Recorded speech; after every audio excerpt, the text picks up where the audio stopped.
Round the decimal 0.375 to the nearest whole number. So look, this is fractional part. After decimal you will get fractional part, but before decimal you will get whole number part. Here whole number part is 0, right?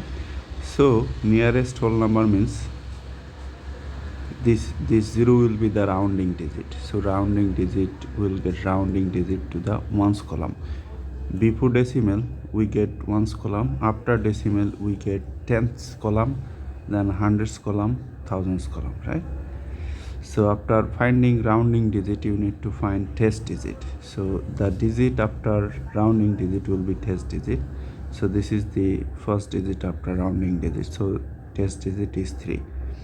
Since test digit is less than 5, so we have the rounding digit will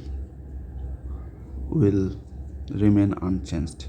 So 0.375 is rounded to the nearest whole number is 0.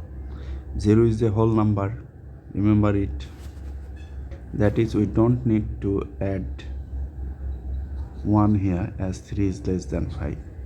So 0 is the answer.